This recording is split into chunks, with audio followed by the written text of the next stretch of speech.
Hello, and thank you for tuning in to another episode of Point of Insanity Game Studios Geekery in General podcast. I am Al, and with me today, my son, Alan. Hello.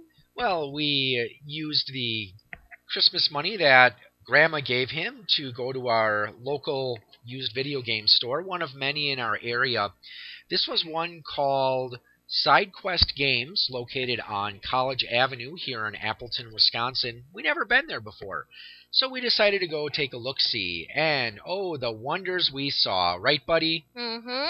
So we picked up a new little device, the Super Game Boy, that lets you play old classic Game Boy games on the Super Nintendo. So we picked that up mainly so my son could play his Pokemon games, but we picked up another game that neither one of us had played before, Super Mario Land 2, 6 golden coins. And right now we're just kind of watching the demo screen here. I have played the original one, Super Mario. Oh, that's kind of weird. Looks like you get a new power up there. It's the carrot which has the same function as the Tanuki suit. Okay, well, let's start up the game. Alright. So we just tested to make sure that it was working, and we erased the first file. So go ahead, you can play. Alright. So my son's playing here. We cleared out the first file. As you can see, we've got slots A and B that have been played already. So let's go ahead and take a look down pipe number A, or pipe letter A.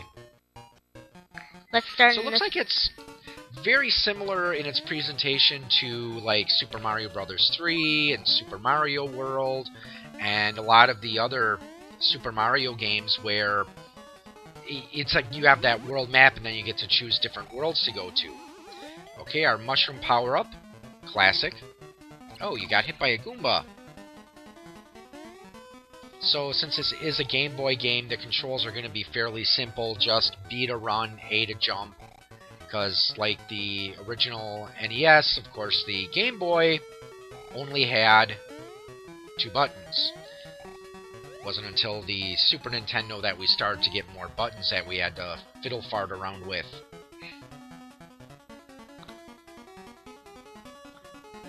So right now, so far, looks pretty standard. Looks like similar to a lot of your Super Mario games. What the heck does a heart do? Oh, one up. Well, I figure they probably decided... Star! That's kind of weird. Different Starman music. This is kind of ear-bleeding. Yeah, I think I like the classic Super Mario Starman music better. I mean, that just was kind of weird. Ooh, okay, Fire Flower. An old friend. Finally, they fixed the fireball issue. Yeah, in the original Super Mario World, yeah, it's kind of cool. You can destroy certain blocks with your fireball. Because, yeah, in the original Super Mario World, or sorry, Super Mario Land, rather, the fireball weapon you got was kind of tricky to aim because when you shot it at the ground it would shoot up at an angle, so sometimes it was very difficult to actually hit anything with it. Ooh, I want to go take that upper pop. Kind of groovy little tune for a Game Boy game, because I don't know what the bell does. Just maybe bonus points? I don't know. But oh, a little mini game here. Okay, so I see. It's kind of like, almost kind of reminds me of Kirby Adventure, where you had the little. Ooh, I wonder what the carrot does. Yes, we saw that in the demo screen, but yeah, because in Kirby's Adventure, oh, I guess it's not like the other ones where you press a button, see if like, does it give you like an inventory screen? Because like that's one of the things I liked about. Okay, I guess not. Because that's one of the things I liked about the Super Mario 3 is how you could carry an inventory of items. So, let's say it came to a world where you knew there was a lot of water world. Well, then, if you had a frog suit power-up, you could go ahead and, well, pop on your frog suit. Is that a big Mario statue? That's kind of weird. Let's go check it out. They give you quite a bit of freedom because I know in a lot of the earlier ones, what you had to do is... let's try Mario Zone. Okay. Go in and take a look, because, yeah, usually you had to, go world by world to unlock more areas of the screen to explore. I don't have to mash the A button. Yep, so it looks like the carrot, the rabbit ears, whatever it is, it serves a similar function to one of the things you could do on the Tanuki suit. But this one is easier to use because you don't have to deal with like having to. Oh, it automatically does it? Yeah, well, that's kind of cool, I guess. Yeah. Oh, watch out! Watch out! Don't get saw blade there. So speaking of Mario, Alan, what was another one of your gifts that you got for Christmas? I got the Legend of Zelda Triforce Heroes. But no, another game that you were bugging Mom and Dad about for a long time. Mario Maker. Yes, so probably we'll do some episodes in the future, because I know my son, he loves the Sonic games, and he's been trying to recreate some of the Sonic I did manage levels. to get Wing Fortress, Green Hill, and Hydro City, and in the last part of launch... Oh! Another carrot. Oh, they intended to use the special ability. That's neat.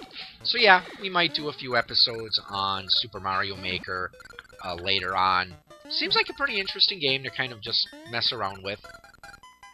So I wonder what you're supposed to do in these Mario zones, how they're different from just a regular world. So I don't know, maybe if we had if I had a fire flower, I wonder what's back there. Hey, it's kind of like the gears in Castlevania Symphony of the Night, where you stand on it and then like it slowly drags you down, and there's a saw blade we've seen in other Mario games.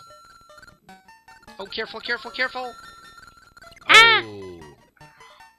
How? Oh, I can't. Yeah, that's just a sign that says goal. So I think the bell just accesses the bonus game. yeah, that's probably it. Oh, we got another part of the Mario zone. It's filled with balls. Yep, balls. The ball zone, they should call it. Did Mario fall in a ball pit?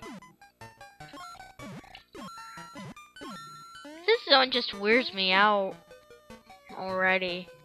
And these enemies fire balls. Yeah, there you have the enemies fire balls, and there's Mario runs on top of balls, and there's spiky balls.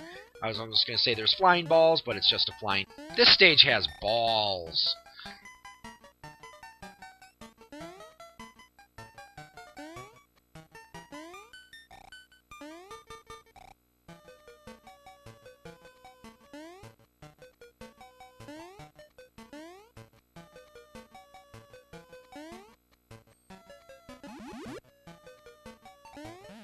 What is this supposed to be? I don't know, you probably need a certain type of power-up in order to get through there, unless there's another pipe you gotta find. Like, yeah, maybe try going down one of those pipes, and maybe you'll go and pop up there.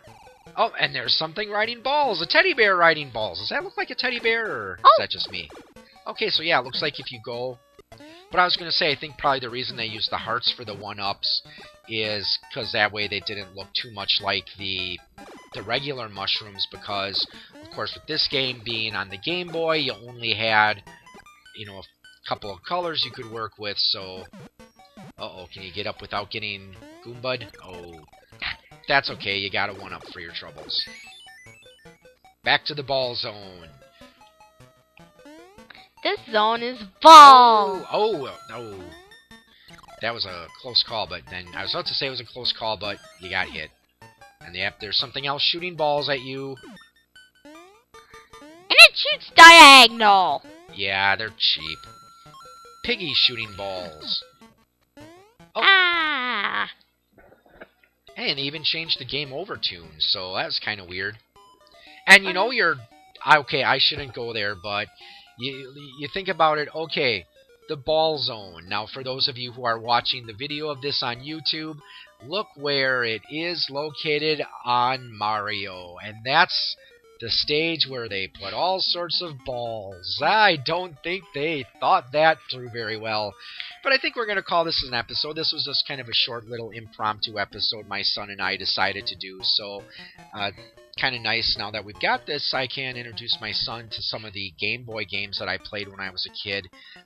Not a lot of them, I do admit, mainly because I never had a Game Boy growing up. I had friends who had Game Boys. Oh, is that like a Jason mask?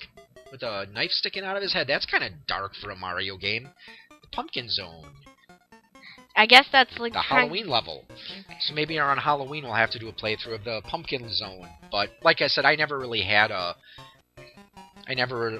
Game Boy when I was a kid, but I did have friends who had Game Boys, and occasionally I would play some of the games there, like Tree Castlevania Zone. The Adventure, and... Tree Zone! Let's see, trying to think of some of the other ones I played. Of course, Tetris.